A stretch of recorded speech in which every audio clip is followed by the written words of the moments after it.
मिस्र के शहर कायरा के करीब है दरिया नील के मगरिब में ये 3 मुसल्लसनुमा ऊंची पत्थर की इमारतें हजारों साल से खड़ी हैं। इन्हें दुनिया के 7 अजूबों में से एक अजूबा माना जाता है। एहराम का नाम सुनते ही हमारे जहन में दुनिया के 7 अजायबात में से सबसे कदीम तरीन पत्थरों से बने हुए फिराइन के देव हेकल मकबरे आ जाते हैं। ये एहराम सरजमीन मिस्र की पहचान है और सदियों रेगिस्तान की झुलसा देने वाली गर्म हवाओं, आंधी, बारिश और बिजली की कड़क के बावजूद धरती पर इस्तादा है। अपनी अजीब व गरीब साख, हैरत अंगेज खुसूसियात और पुरस्कारियत के सबब आसार कदीमा से दिलचस्पी रखने वालों के लिए एहराम मिस्र कशिश और तजस्सुस का बाइस है। बड़े पत्थरों को इस उम्दगी से इस बुलंदी पर जड़े हुए देखकर हर कोई कदीम मिस्री तहजीब के कारीगरों को दाद दिए बगैर नहीं रह सकता। एहरामों की तामीर और उनमें इस्तेमाल किए हुए सामान, पैमाइश की दुरुस्ती, उन इमारतों की अजमत और कारीगरी और इससे मुतालिक दूसरे राजों ने साइंसदानों और माहिरीन को हैरान कर रखा है, जो सदियों से इन पर गौर फिक्र कर रहे हैं। शायद पूरी दुनिया में इस कदर पुरस्कार और ताज्जुब खेज कोई इमारत न होगी जो एक वीरान मैदान में खड़ी पूरी दुनिया के साइंसदानों और अहले इल्म को अपने वजूद से हैरत ज़दा कर रही हो। बाज माहिरीन मिस्रियात एहराम को महज मकबरा या फिर माबद करार देते हैं, लेकिन बाज मौरखीन का ख्याल है कि एहराम कदीम उलूम के मुहाफिज हैं। इंतहाई हौलनाक तबाहियों और तूफानों के खतरे के पेश नजर कदीम लोगों ने अपने उलूम, किताबों, इजादात एहराम के खुफिया कमरों में महफूज कर ली थी ताकि उन्हें महफूज रख सके। कुछ रिसर्चर्स का ख्याल है कि एहराम खलाई मखलूक UFO ने तामीर किए हैं ताकि वो दूसरे सैयारों से राब्ता कायम कर सके, या फिर ये इल्म नजूम के लिए बनाई गई रसदगाह है। बाज माहिरीन के मुताबिक एहराम जल्जलों को रोकने का काम करते हैं। चंद साइंसदानों का ख्याल है कि एहराम दरअसल पावर प्लांट है जिन्हें कदीम अदवार की तरक्की याफ्ता कौमें तवानाई के हुसूल के लिए इस्तेमाल करती थी। ये तवानाई शमसी थी या क्रिस्टल एनर्जी या फिर कॉस्मिक रेस, इस हवाले से तहकीक अभी जारी है। पैरानॉर्मल साइंटिस्ट का कहना है कि एहराम दरअसल ऐसे एंटीना का काम करते हैं जो तवानाई को एक जगह से दूसरी जगह मुंतकिल और दूसरी जगह की तवानाइयों को मौसूल भी कर सकते हैं। उनके मुताबिक कदीम अक़वाम के लोग इसे बतौर मवासलाती निज़ाम भी इस्तेमाल करते थे, इसलिए ये दुनिया के कोने कोने में फैले हुए हैं। चंद मुहक्किकीन का ये भी मानना है कि ये मवासलाती सिस्टम टेलीपैथी के जरिए चलता था। कदीम मिस्र के लोग एहराम में बैठकर अपने जहन से ख्यालात को दूर दराज फासले पर मौजूद एहराम में बैठे हुए लोगों तक मुंतकिल कर देते थे। मैं 2 बार मिस्र गया और काहिरा में 2 बार एहराम में मिस्र की सैर की। पहली मर्तबा हम मिस्री हुकूमत की दावत पर चंद साथियों के साथ गए और बाद में अपनी फैमिली के साथ सफीर पाकिस्तान अनवर कमाल की दावत पर गया था। एहराम मिस्र की तामीर में इस कदर साइंसी राज पोशीदा है कि मैंने चाहा कि आपको उनसे आगाह कर दूं। आप पढ़कर यकीन नहीं करेंगे, मगर ये हकीकत पर मबनी हकाइक है। आइए पहले ये वाज़े कर दें कि एहराम मिस्र खलाई मखलूक ने नहीं बनाए थे। मिस्र में पहले एहराम की तामीर को 4,500 से जायद साल गुजर चुके हैं और मिस्र में 100 से जायद एहराम मौजूद हैं। हर एहराम एक तामीराती मौजज़ा है, जिसमें सबसे बड़ा एहराम जीजा का है जो फिरौन खोफो या ख्यूपस के लिए बनाया गया। जो पत्थर एहराम में लगाए गए हैं उनका वजन 2 से 15 टन तक है। एहराम में तकरीबन 30 लाख पत्थर लगाए गए हैं। फिरौन के कमरे की छत पर जो पत्थर लगा है उसका वजन 70 टन है और आज तक कोई ये हल पेश नहीं कर सका कि किस तरह बनाने वालों ने इतना बड़ा और वजनी पत्थर छत पर लगाया। पुरस्कार उलूम के माहिरीन एडगर कैसी और लूप संगरम्पा के मुताबिक कदीम मिस्रियों के पास ऐसी मशीन्स थी जो कशिश सकल की नफी कर सकती थी, जिसकी मदद से कई टन वजनी पत्थरों को परों की तरह उठाकर या हवा में तैराकर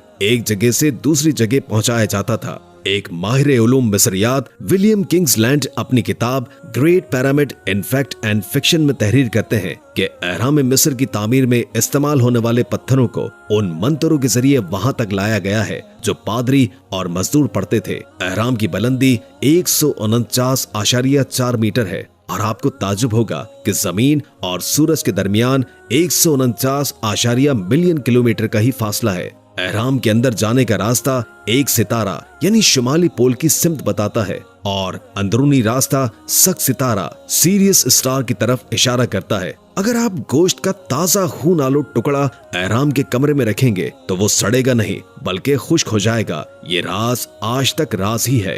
एहराम के सरकमफ्रेंस पर मुहित को उसकी ऊंचाई से तकसीम किया जाए तो ये 3.14 के बराबर है, जो रियाजी और फिजिक्स में पाई के तौर पर इस्तेमाल होता है। यानी अगर किसी दायरे के मुहित को उसके कतर से तकसीम करें तो ये अदद मिलता है। नाकाबिले यकीन करिश्मा है। रात के वक्त एहराम चमकता है क्योंकि उस पर बरकी रंग की पॉलिश की गई है। जिस तरह बाज घड़ियों के डायल रात को चमकते हैं क्योंकि उनकी सुइयों और नंबरों पर ताप का धात रेडियम के रंग की पॉलिश होती है।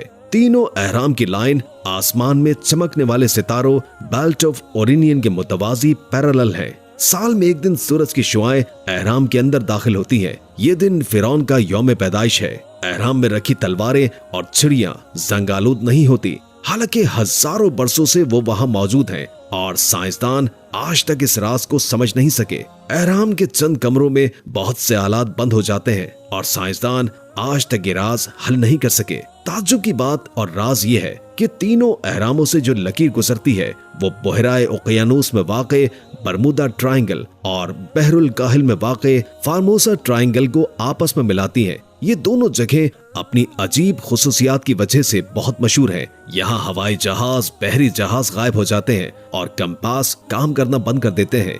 बड़े एहराम में 3 कमरे हैं, 2 जमीन से ऊपर हैं और 1 जमीन के अंदर। और कहा जाता है कि मिराबो नामी शख्स माहिर इंजीनियर ने यह एहराम तकरीबन 20 बरसों में बनाया था और 1 लाख मजदूरों ने इसकी तामीर में जान खोई थी। एहराम की बुनियाद के चारों रुख इंतहाई ताज्जुब के साथ जमीन की चारों सिमतों की तरफ इशारा करते हैं और इस हैरत अंगेज दरियाफ्त की मदद से 20वीं सदी ईस्वी में अपने नताइश को दुरुस्त किया जाता था। जो दायरा ऑर्बिट एहराम को 2 हिस्सों में तकसीम करता है वो तमाम बरे आजमों और समंदरों को बिल्कुल बराबर 2 हिस्सों में तकसीम करता है। उनका रकबा एक दूसरे से बराबर है। अगर ब्लेड्स वहां रख दिए जाएं तो वो इंतहाई तेज तलवारों में तब्दील हो जाते हैं। साइंसदान ये राज भी हल नहीं कर सके। साइंसदान कहते हैं कि जो बातें आज तक पुरानी चीजों और राजों में मिली हैं, वो समंदर में कतरे के बराबर हैं। ये यकीन करना आसान नहीं है कि उस वक्त तकनीकी आलात के बगैर लोग ऐसी पायदार इमारतें बना सकते थे, लेकिन वो कामयाब हो गए। बरतानवी मौरिख ग्रीक जेन्स ने तारीख के दिलचस्प पहलू को बयान किया है और उन्होंने कदीम मिस्री तारीख और खलाई आसार कदीम के माहिर प्रोफेसर सारा पार्किक और अमरीकी मिस्री मिज़ाह निगार मारिया शाहता के साथ दुनिया के इस अजूबे के बारे में बात की। एहराम की तामीर सिर्फ भारी पत्थरों का बोझ नहीं थी। कदीम मिस्र में मार्कर थे जो लोग कट के मकाम का तयन करने के लिए लकड़ी या पत्थर पर निशान लगाते थे, जिन्होंने पत्थर के टुकड़ों की तादाद का हिसाब लगाया ताकि एहराम की जगह पर ले जाया जा सके और ये भी तयन किया कि जमीन में कोई ढाल तो नहीं। मिसाल के तौर पर अजीम खुफू एहराम के हर तरफ 52 डिग्री की एक मुकर्रर ढलवान है। एहराम बनाने के लिए इस्तेमाल होने वाले हिसाब की दुरुस्तगी से पता चलता है कि ये लोग ज़हीन और हुनरमंद रियाजीदान थे। अगर किसी को एहराम बनाकर अब्दी जिंदगी मिल गई है तो वो सुकरा में पहले एहराम के डिजाइनर एमहोतेप हैं। एक हुनरमंद मैमार होने के अलावा वो फिरौन के दरबार में एक आला ओहदे पर फाइज थे और एक पादरी और मौलिज भी थे। कदीम मिस्रियों ने उन्हें इतनी इज्जत दी कि बाद में उन्हें देवता का दर्जा दे दिया। 1960 के आसपास फिल्म बीनों ने उनके किरदार को अपने तरीके से दोबारा तख्लीक किया और उन्हें फिल्म दी मम्मी में विलन के तौर पर पेश किया, जो जेम्स फ्रेजर और रिचल वेज को खौफजदा करता है। एहराम बनाने वाले तवाना और मजबूत जिस्म के मालिक थे। ये मर्द मशरूबात और प्रोटीन शेक नहीं पीते थे। एहराम बनाने वाले मजदूरों के देहात में बत्तखों, भेड़ों, खंजीरों और गाय की बाकियात से पता चलता है कि एहराम बनाने वाले गोश्त और रोटी का भरपूर इस्तेमाल करते थे। उन मुलाजमीन का कब्रिस्तान भी एक ही चीज जाहिर करता है, क्योंकि उस काम के दौरान हादसात भी पेश आए, लेकिन हैरत अंगेज तिब्बी देखभाल की बदौलत बहुत से जख्म मोहल्लिक नहीं थे और लोगों की टूटी हुई हड्डियों का भी इलाज किया गया। जब एहराम के वर्करों के ग्रुप ने अपने आप को फ्रेंड्स ऑफ खोफो कहा तो ऐसा लगता है कि उन्हें अपने काम के माहौल से कोई मसला नहीं था। उन गिरोहों की जानिब से छोड़े गए पत्थरों पर बनी तस्वीर और लिथोग्राफिस से पता चलता है कि उनमें एहराम बनाने वाले दूसरे ग्रुपों के साथ फख्र, यकजहती और सेहतमंद मुकाबले का एहसास था।